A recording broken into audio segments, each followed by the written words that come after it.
Yeah, so thanks for that introduction. It's called The Live Album, and it was conceived as a record about pigs. So it's split into an A side and a B side, and the A side is a collection of songs in the voices of different cuts of pork, and the B side is a sequence which follows the slaughterhouse process backwards. So starting with the meat product and ending up with the live pig. So that's probably all the context you need to understand what's going on. So the first poem I'm going to read is called Sausages, and it's from side A.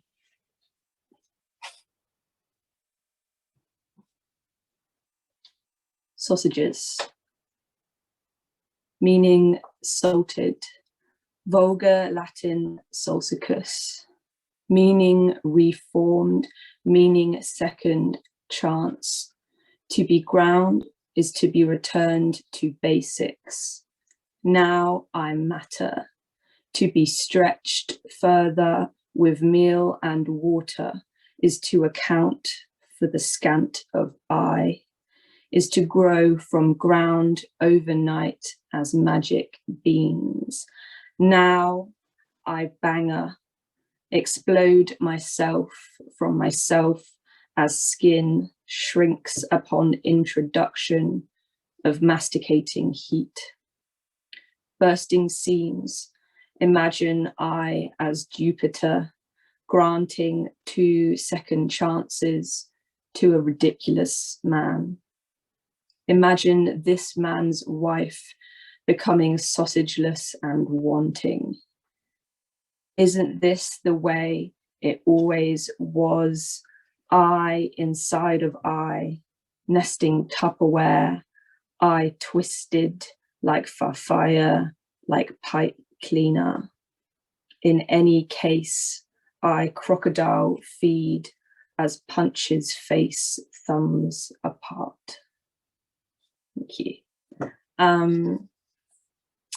Yeah, the next poem I'd like to read is actually the next poem in the book. It's also from side A, and it's called Cheek, and it's essentially a riff on its epigraph, which is from an A to Z of meat written by Campbell's Prime Meat Limited, which you can find online if you so wish. A versatile, flavoursome and cheap cut that deserves much more attention. So this is Cheek. Cheek. Tell me, am I worthy? Am I deserving of attention? Am I a wet chunk of versatility? Call me guanciale when we pillow talk. Let me turn the other for a little kiss. Oh, to be underrated, to shy from praise and to bruise slow in cheap cider and a low heat. Oh, to sit in the basin of the cheek below the eyes. Silent. I fall apart at the touch of a fork. Tenderize me, treat me like a bad, good dog. Give me what I deserve. Tell me, am I worthy? Thank you. Yeah, so the next poem I'd like to read is from side B, and it's called Exsanguination. So this is the third process of pork production after transportation and stunning. So as I reverse the sequence in the book, this is the third to last poem. And I'll give a content warning here for blood, which, as you'll imagine, does come with the territory. So this is Exsanguination. Torrential would be the word they'd use on the news if this was news. Who'd have thought the old man to have so much love in him?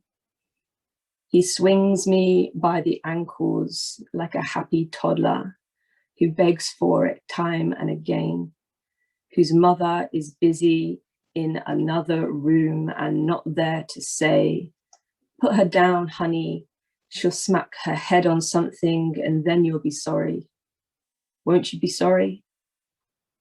He fixes me up with my feet on the rail in a monkey bar dangle, slides a blade into my carotid artery, and with this, as if his sticking were a blessing and I Lazarus, my heart begins to beat again.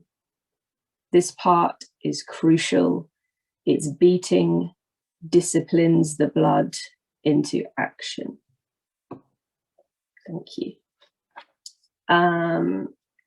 Yeah, I'd love to read the next poem in the book, the penultimate poem, which is called Stunning. The poem addresses Benjamin Ward Richardson, who was a physician who was instrumental in developing the first, quotes, humane methods of slaughter for livestock animals. Some things you might need to know, which are footnoted in the book, are that typically animals are stunned in one of two ways.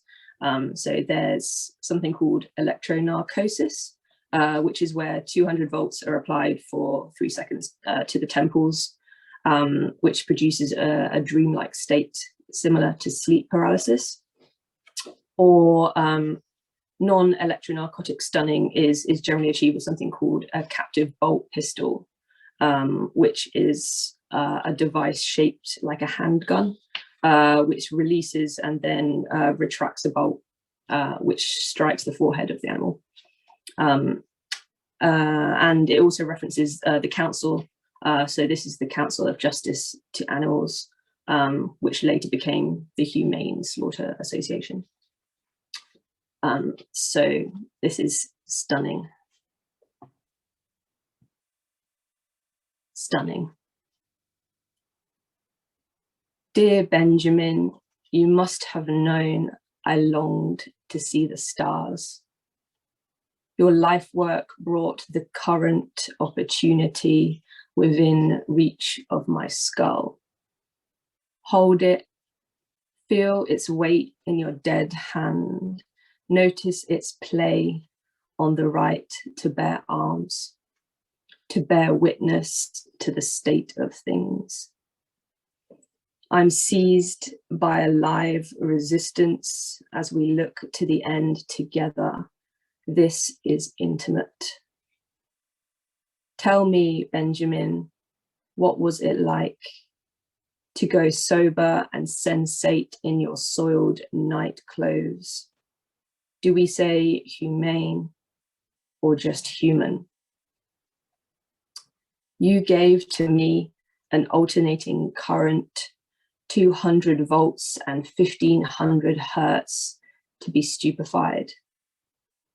Is it time?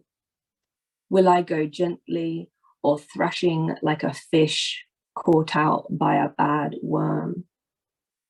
Might the council be assembled at the end of a long barrel and a captive audience? Punch me a third eye. Let me know the universe. Thank you. Yeah, I just want to say thanks so much to Aaron, who's the most compassionate and patient editor I think I've ever worked with. And thanks to Charlie too for the blurb. Yeah, I'm so excited for everyone to read it. I think it's incomparably better from their input. So thank you.